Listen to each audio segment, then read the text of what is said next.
Hello there, my name is Linda Jo Martin, the Book Lady, and today is my weekly Christian video. Well, after studying humility for a few weeks, I have to admit that I am feeling very humble in that I feel totally inadequate to the task of making this or any other video about Christianity, and kind of wonder why I've set myself up for this task, because what have I got to say? I want to say something amazing and grand about Christianity, but I really don't think I have it in me, unless God, by some great grace to me, will just speak through me, and I don't know. I don't know. Touch somebody's heart because he's speaking and not me. So I would just like to start today by telling you about some Psalms that I have enjoyed reading during the 4.5 years that I have been a Christian. So every day I wake up and I go out and make my coffee and take my morning pill, which I have hypothyroid, so I take a pill for that first thing in the morning, and then I go say my prayer, and when I'm praying, my coffee's brewing, so at the end of the prayer I can go back and get the cup of coffee. And then I sit down and I want to read my Bible, but first I say a few prayers that I have memorized from the Bible, and I thought I'd share with you what they are. The first one I say is the prayer of Jabez, or Jabez. I'm not sure exactly how it's pronounced, but I'll go with Jabez. Well, let me just look it up, because I happen to have beside me this book, which is really cool. It's Unger's Concise Bible Dictionary by Merrill F. Unger, and it has a complete pronunciation guide to Bible names by W. Murray Severance. This is a really handy book. I've taken it with me to Bible studies, and we can look things up. Of course, it doesn't have everything that I might want to look up. For that, I would need a more comprehensive Bible dictionary, or sometimes like Strong's would be awesome, but you know, it's really heavy, so you wouldn't want to just carry it around to Bible studies all the time. But this one is very lightweight. I find that the first part, the Bible dictionary part, it has a lot of information in it, but there's a lot of things it doesn't have in it. So sometimes I come up empty, but then this complete pronunciation guide, it has all the names in it. So I'm going to look up Jabez and see how it is supposed to be pronounced. Jabez.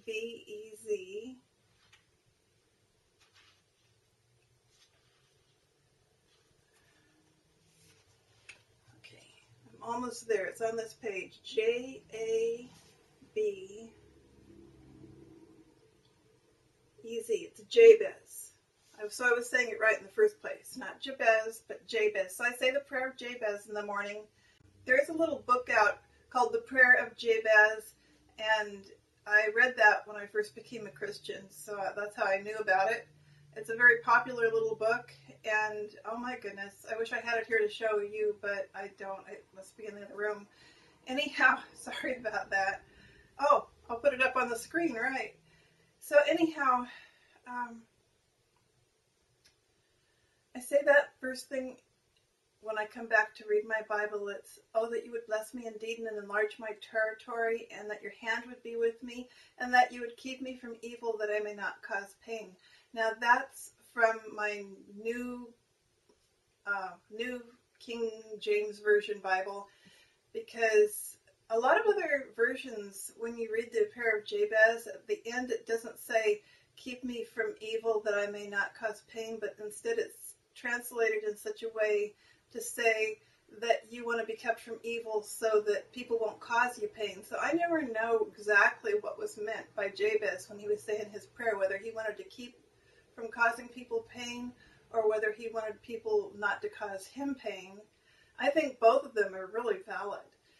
And the reason why it's probably that I may not cause pain is because the name Jabez is a name that was given to him by his mother because he caused her pain when he was born. So, yeah, well, that would count for most people in the world. I can tell you I've given birth a few times and it was painful. And enough about that. So, there's several prayers, psalms that I've memorized since I became a Christian, and I really thought I was too old to memorize when I first started because, I didn't become a Christian until I was 61 years old. And it surprised me that with enough persistence, I was able to memorize a few psalms. And so there was only a few that were really so meaningful to me that I could not stop myself from memorizing them. And the first one was Psalm 34. Now, I haven't been saying it every day, so I probably could not just recite it to you, but I'll tell you why I decided to memorize it. If I turn to Psalm 34,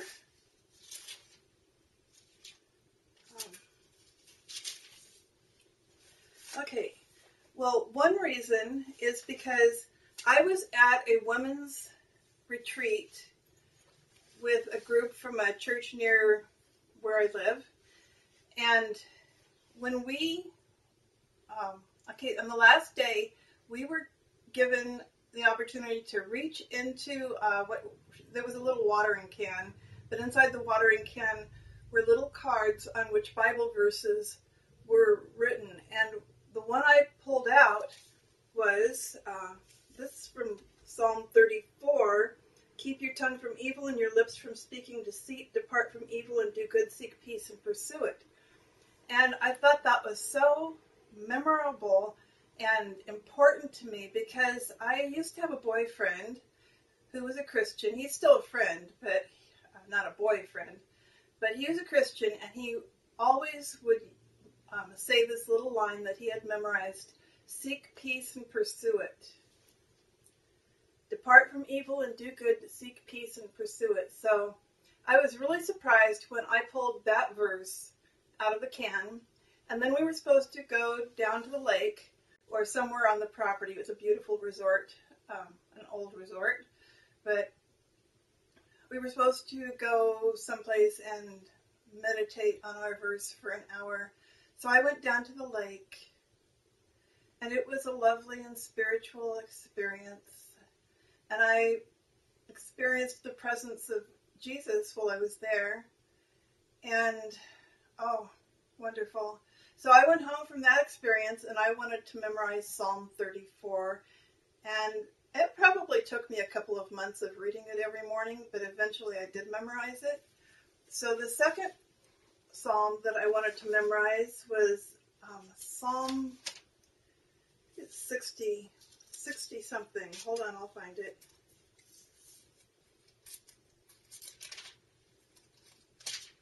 Intermission. This is what happens when somebody's totally unprepared, right? Psalm 61. I was right. I'll just read it for you because it's short and I don't have it memorized anymore. I probably could if I said it like every day for a week, I'd have it memorized again, but I'll just read it to you. Hear my cry, O God, attend to my prayer. From the end of the earth I will cry to you. When my heart is overwhelmed, lead me to the rock that is higher than I. For you have been a shelter for me, a strong tower from the enemy. I will abide in your tabernacle forever. I will trust in the shelter of your wings. For you, O God, have heard my vows. You have given me the heritage of those who fear your name. You will prolong the king's life, his years as many generations. He shall abide before God forever. O prepare mercy and truth, which may preserve him. I will sing praise to your name forever, that I may daily perform my vows. And I think what appealed to me about this particular psalm was just the feeling of protection, God's protection that I had when I read it. Because when I became a Christian, I was living in a situation, just prior to becoming a Christian, I was living in a situation where I was feeling very threatened by the person that I lived with. And that's one of the reasons why I had to move to Idaho by myself, so that I could be safe. And then when I became a Christian, it was when I was already in Idaho for a couple of weeks. So Idaho's good for people. I'm telling you, Idaho's a good place to live. So, yeah, I like this. When my heart is overwhelmed, lead me to the rock that is higher than I. For you have been a shelter for me, a strong tower from the enemy. And that's what God felt like to me. So, of course, he still does feel like that to me. So the third prayer I decided to memorize after I did those two was Psalm 25. Oh, I did memorize the 23rd Psalm, but that is so short. So I still say that one every morning. But I memorized Psalm 25, and I'm not really sure why I did that. It just appealed to my heart. To you, O Lord, I lift up my soul. O my God, I trust in you. Let me not be ashamed. Let not my enemies triumph over me. Indeed, let no one who waits on you be ashamed. Let those be ashamed who deal treacherously without a cause. And it's 22 verses, and that's only like the first 3. So Psalm 25, I mean, that first part means so much to me, because in my life I have managed to pick up a few enemies. There's a few people that just don't love me, don't like me, don't care for me, that would set themselves as, I don't know, you could say better than me, or they just, I don't know, I just feel like they're my enemies. But I don't need to worry about that, because the Lord is watching over me. The Lord loves me. And he'll just take care of that for me.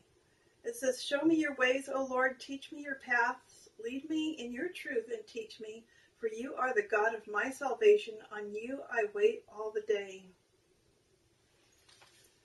So I found this prayer to be very comforting, and that's why I memorized Psalm 25. Now, I have to tell you, I haven't been reading Psalms 34, 61, and 25 every day.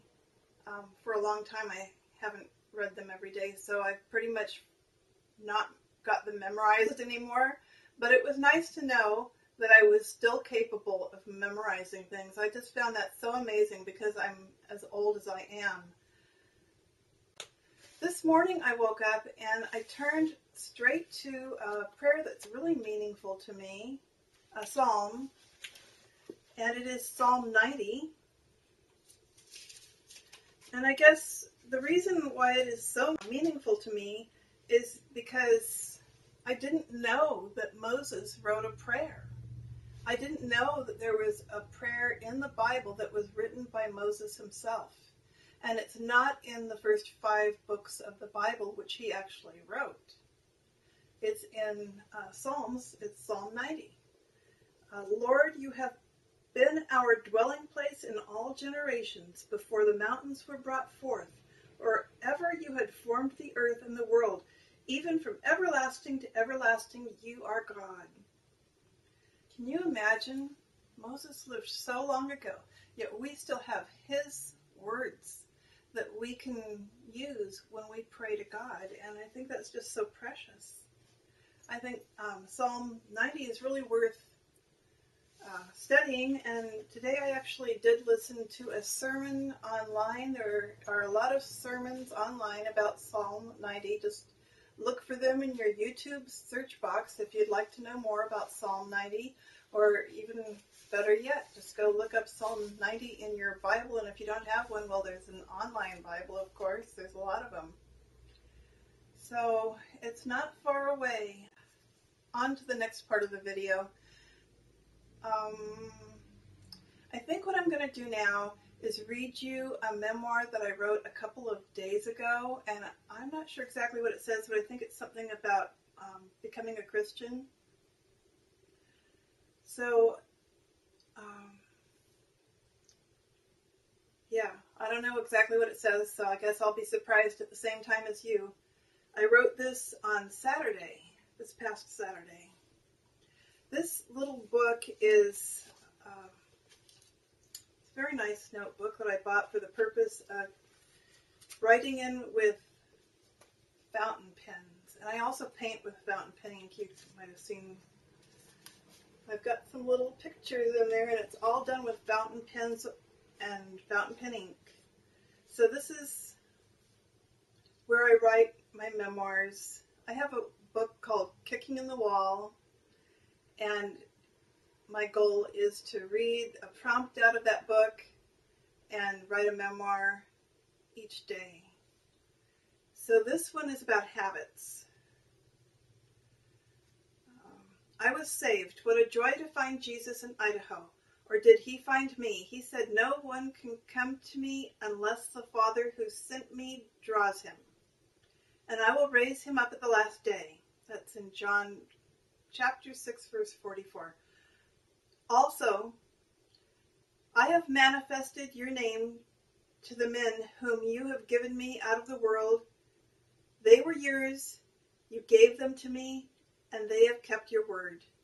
That's from the prayer of Jesus found in the Gospel of John, chapter 17, verse 6. I experienced that he came for me at the appropriate time. He found me in desperate need and encouraged me to give my life to him. Today would be a good day to give your life to Jesus. I heard that line in my head twice as I walked to church that day. I can take a hint, so be it. And I was a Christian several months before the day I met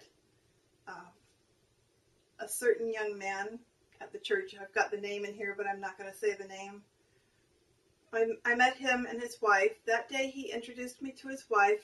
He also suggested that I should be reading the Bible daily at home. What a surprise! I hadn't thought of it, but it sounded like a best practice sort of idea, so I determined that this is what I would do. From that day to this, I don't know if I've missed any days of Bible reading. Sometimes on Sundays, I'll read along with Pastor Bob at church rather than read my own ongoing study book.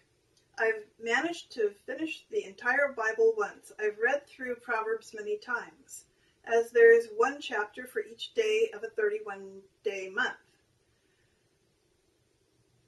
I reread the Gospel of John and then Genesis. Next, developed a deep study method of going over one book numerous ways, studying it in various ways. I did that with 1 and 2 Thessalonians, and now I'm doing the same with 1, 2, and 3 John. Not sure where I'm going with that next. I've collected Bible verses on various topics while reading mostly Psalms and Proverbs. I'd like to resume that project with other books. Bible study can be creative. It is also mega enlightening. I've learned that Jesus foretold his death scenario to his disciples and went to Jerusalem anyhow, knowing of the suffering in store for him there. The disciples did not understand the prophecies until the crucifixion happened. And I guess at that point I kind of ran out of room on the page, and that was the end of that memoir. So, I don't know. I guess I'll go ahead and read the next one to you too. It's about my morning routine.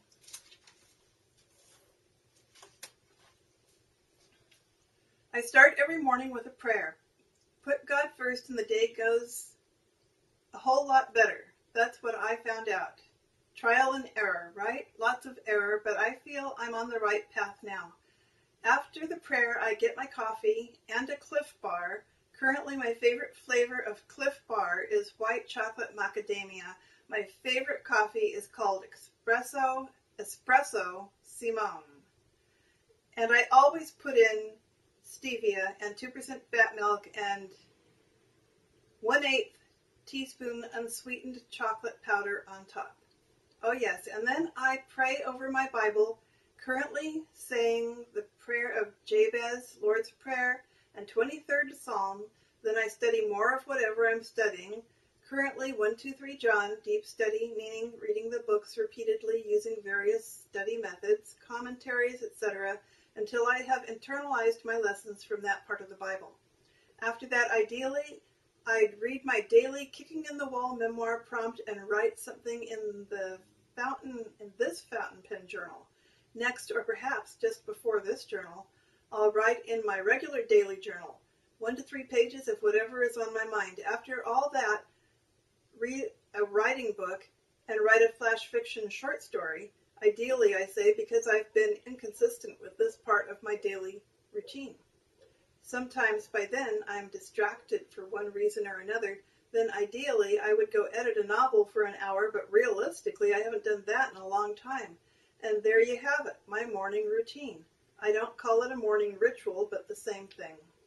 The prompt for this page was to write about my morning ritual, and I don't call it a morning ritual, it's a routine.